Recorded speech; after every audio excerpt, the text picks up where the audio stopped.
Everyone, আসসালামু আলাইকুম। কেমন আছেন সবাই? জীবনের ডায়েরি ইউটিউব চ্যানেলে আপনাদেরকে আরও একবার স্বাগত জানাই। আমি মুক্তা, ঢাকা থেকে বলছি।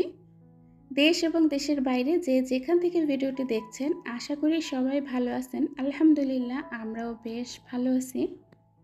সবার প্রতি শ্রদ্ধা, সম্মান এবং ভালোবাসা জানিয়ে আজকের নতুন ভিডিওটি শুরু করছি।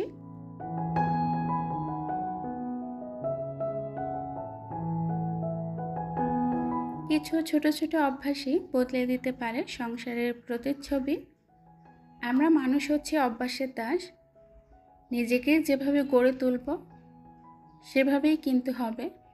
আমরা যেমন একটা চারা রোপণ করি, সেই চারাটাকে যত্ন করে যেভাবে আকার দিতে চাই সেভাবেই হয়। ঠিক অভ্যাসটাও সেরকম। আপনি আপনার অভ্যাসটাকে যেভাবে তৈরি করবেন সেভাবেই হবে।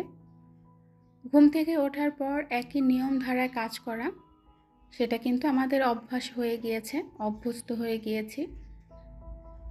এই নিয়মে কাজ করা কেউ যে আমাদেরকে শিখিয়ে দিয়েছে, বলে দিয়েছে সেটা কিন্তু না। নিজেদের কাজগুলো নিজেরাই রুটিন হিসেবে তৈরি করেছি, আর সেই কাজগুলো একই নিয়মে করতে করতে আমাদের অভ্যাসে হয়ে গিয়েছে, এক কথায় অভ্যস্ত হয়ে গিয়েছি।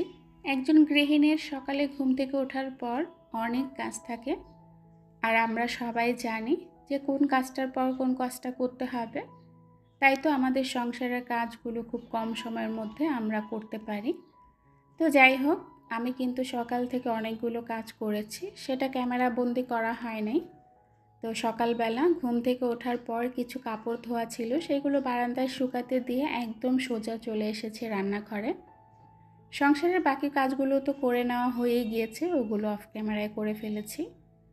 তো রান্নাটা এখানে মুরগির গোস্ত করব, আর মুরগির গোস্ত করার জন্য আমি কিন্তু মশলাটা খুব সুন্দর করে কষিয়ে নিয়েছি। মুরগির গোস্ত রান্না করার জন্য মশলাটা আমি অনেকক্ষণ ধরে কষিয়েছিলাম। আমি যে কোনো তরকারি রান্না করলে সেই মশলাটা অনেকক্ষণ ধরে কষাই, একটু পানি বেশি দিয়ে তারপর মশলাটা ঢেকে দিই। সেটা অনেকটা সময় নিয়ে কষানো হয়, এতে দেখা যায় কি তরকারির স্বাদটা দ্বিগুণ হয়। এখানে যেহেতু ব্রয়লার মুরগিটা রান্না করছি, অনেকে হয়তো বলবেন মুরগিটা কেন ভেজে রান্না করছি না।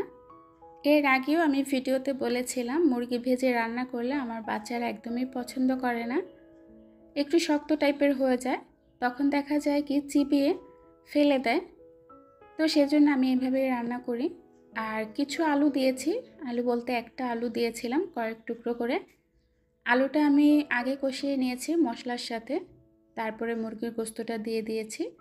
ভালো করে কষানোর পর সামান্য পরিমাণ ঝোলের পানি দিলাম, কারণ ব্রয়লার মুরগিটা এমনিতেই নরম হয়, তারপরে কষানোতে কিন্তু অর্ধেকটা সিদ্ধ হয়ে যায়। রান্নাটা কিন্তু প্রায় হয়ে এসেছে। এখন আমি কয়েকটা কাঁচামরিচ দিব আর জিরা গুঁড়া দিয়ে কিছুক্ষণ জাল করে তরকারিটা নামিয়ে নিব। আজকে একদমই সাধারণ রান্না বাড়া, মুরগির গোস্ত রান্না করলাম, সেই সাথে কচুর লতি রান্না করব। মোস্তাকিমের বাবা প্রায় 3-4 দিন আগে কচুর লতি এনেছিল, তো আসলে সময় হচ্ছিল না কচুর লতি কাটার। কচুর লতি কাটতে অনেকটা সময় লাগে, তো কাটবো করে ফ্রিজে যে তুলে রেখেছি, আর নামানো হয় না, রান্নাও হয় না। তো আজকে ভাবলাম না, এগুলো নষ্ট করে ফেলে দেওয়ার দরকার কি, আর এখন জিনিসপত্রের যেই দাম। তো সকালবেলা কাজকর্ম শেষ করে আগে লতিটা কেটে নিয়েছি, কারণ জানি অন্য কাজে বসলে লতিটা আর কাটা হবে না, তখন এমনিতেই লতিগুলো নষ্ট হয়ে যাবে। তো এখানে কিন্তু মুরগির গোস্তটা রান্না হয়ে গিয়েছে, এখন আমি এটা বেড়ে নেব। আর কেমন হয়েছে কালারটা অবশ্যই জানাবেন। শুধু যে আমার বাচ্চা সেটা না, প্রত্যেকটা বাচ্চাই দেখবেন গরুর গোস্ত কিংবা মুরগির গোস্তটা বেশি পছন্দ করে। আর যেদিন গোস্ত রান্না হয় সেদিন কিন্তু তারা কোনো রকম বিরক্ত ছাড়াই অনায়াসে ভাত খেয়ে নেয়। সেদিন আর মায়েদের প্যারা পোহাতে হয় না বাচ্চাদেরকে নিয়ে। তো সেজন্য মাছের বাজার করলে সব সময় মুরগি আনতে বলি, কারণ বাচ্চারা মুরগিটা হলে একটু পছন্দ করে ভাত খেতে পারে, সেই সাথে তৃপ্তি করে ভাত খায়। তো আমার ছেলে, সে কিন্তু বাহিরের কোনো রকম খাবার পছন্দ করে না, সে ভাতটা অনেক বেশি পছন্দ করে। আগে যখন ছোট ছিল, যখনই ক্ষুধা লাগতো তখনই বলতো আম্মু ভাত দাও, দিনে যতবার ক্ষুধা লাগতো সে ভাতই খেত, অন্য কিছু খেত না। আমার ছেলে কিন্তু বয়সের তুলনায় একটু লম্বা, আর ছোটবেলা অনেক বেশি হেলদি ছিল, সেজন্য মানুষের নজরে বেশি পড়তো। আর বিশেষ করে ওর খাওয়াটা নজরে বেশি পড়েছিল, সেজন্য এখন তেমন একটা খায় না, একদমই খায় না, খুব সীমিত। বাহিরের জিনিস তো কিছুই খায় না, 3 বেলা ভাত খায়, সেটাও খুবই কম। আসলে মানুষের নজর খুবই খারাপ। মানুষের নজর এত খারাপ যে আপনার ভালো এবং সাজানো গোছানো সম্পর্ক, সংসার নিমেষেই তছনছ করে দিতে পারে। অবশ্যই নিজের মনের কথা শেয়ার করার আগে 100 বার ভেবে দেখবেন যে আপনি যে কথাটা যাকে বলছেন আদৌ সেই কথা শোনার যোগ্য কিনা। তো যাই হোক, এখানে কিন্তু লতিটা বসিয়ে দেওয়ার জন্য চিংড়ি মাছ আর পেঁয়াজটা দিয়ে দিয়েছি, মশলাটা কষিয়ে নিচ্ছি।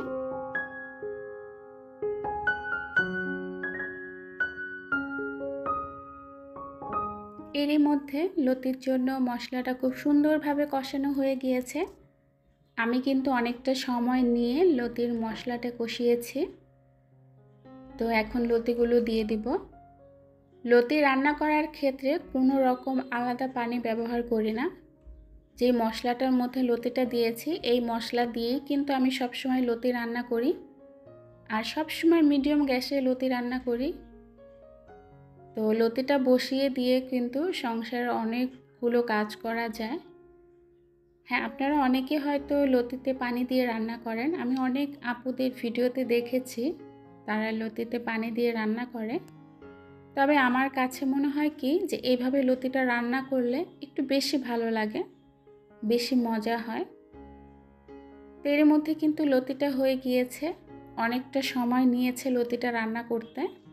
এরই মধ্যে আমি সংসারের টুকিটাকি যে কাজগুলো সেগুলো সেরে নিয়েছি। তো লতিটা রান্না হয়ে যাওয়ার পর এখন আমি একটা বাটিতে বেড়ে নেব। আজকে একদমই সাধারণ রান্না বাড়া, এবং রান্না বাড়া কিন্তু হয়ে গিয়েছে। লতিটা বসিয়ে দেওয়ার পর আমি ঘরের যে টুকিটাকি কাজ, এর মধ্যে রান্নাঘরের কাজটাও সেরে ফেলেছি, যেমন রান্নাঘর মোছা এবং থালাবাটি ধোয়া। এগুলো করলে কিন্তু সংসারের অনেকটা কাজ হালকা হয়ে যায়। আমি সবসময় যেই জিনিসগুলোর কাছ থেকে দূরে থাকতে চাই সেই জিনিসগুলো আমাকে আঁকড়ে ধরে। আমি যত নিরিবিলি থাকতে চাই, যত শান্তিতে থাকতে চাই, তত অশান্তি এসে আমার কাঁধে ভর করে।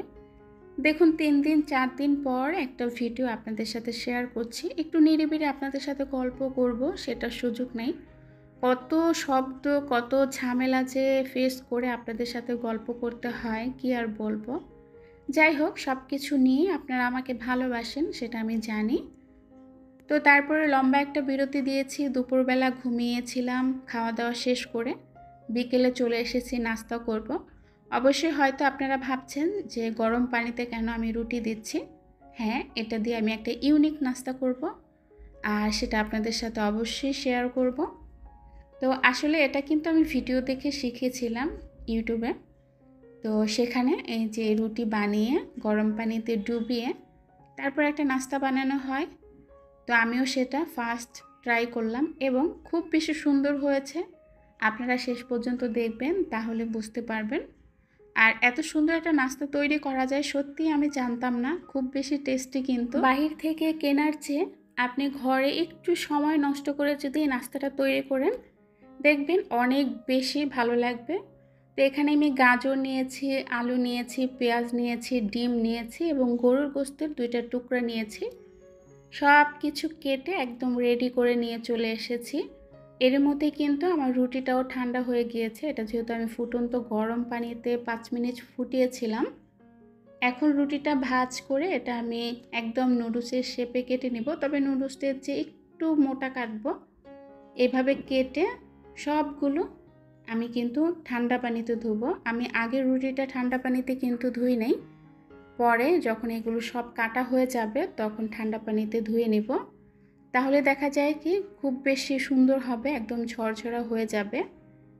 এখন কিন্তু বোঝা যাচ্ছে যে একটু আঠালো টাইপের হয়েছে।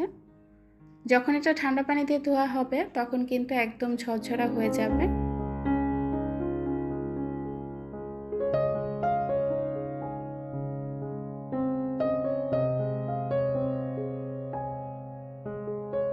সবগুলো রুটি কেটে একদম ধুয়ে আমি কিন্তু রান্নার জন্য নিয়ে এসেছি। এটা কিন্তু রান্না করলে একদম পাস্তার মতোই লাগে, কোনো অংশে কম না। তো দোকানে তো অনেক ধরনের মশলা দেওয়া হয়, আমার হাতের কাছে যা ছিল আমি সেটা দিয়ে রান্না করেছি এবং আমি আমার মতো করে রান্না করেছি। ইউটিউব দেখে শিখলেও আমি আমার নিজের মতো করেই রান্না করেছি। তো এখানে তেলটা গরম হওয়ার পর গরু গোশত যে কুচি করে কেটে রেখেছিলাম সেগুলো কিছুক্ষণ ভেজে নেব। একটু সামান্য লবণ দিয়েছি। তো ভাজার পর কিছু পেঁয়াজ দিয়ে দিব। পেঁয়াজ দিয়ে কিছুক্ষণ ভেজে নেব। তারপর আলু গাজর একদম কুচি করে কেটে রেখেছিলাম, এটা কিছুক্ষণ ভাজা হয়ে আসলে তারপর আলু আর গাজরগুলো দিয়ে দিব। দেওয়ার পর আরও কিছুক্ষণ ভেজে নেব, মানে যতক্ষণ এগুলো সিদ্ধ না হয়। আমি কিন্তু কিছু লবণও দিয়েছি, প্রত্যেকটা স্টেপে স্টেপে কিন্তু লবণ দিয়েছি। যেমন গরু গোশত ভাজার টাইমে লবণ দিয়েছি, আবার যখন পেঁয়াজ গাজর তারপর আলু এগুলো দিয়েছি তখন আবার কিছু লবণ দিয়েছি। এরপরে কিছু মটরশুঁটি দিলাম, এটা ফ্রোজেন করা ছিল, তো ফ্রোজেন মটরশুঁটি দিয়েছি।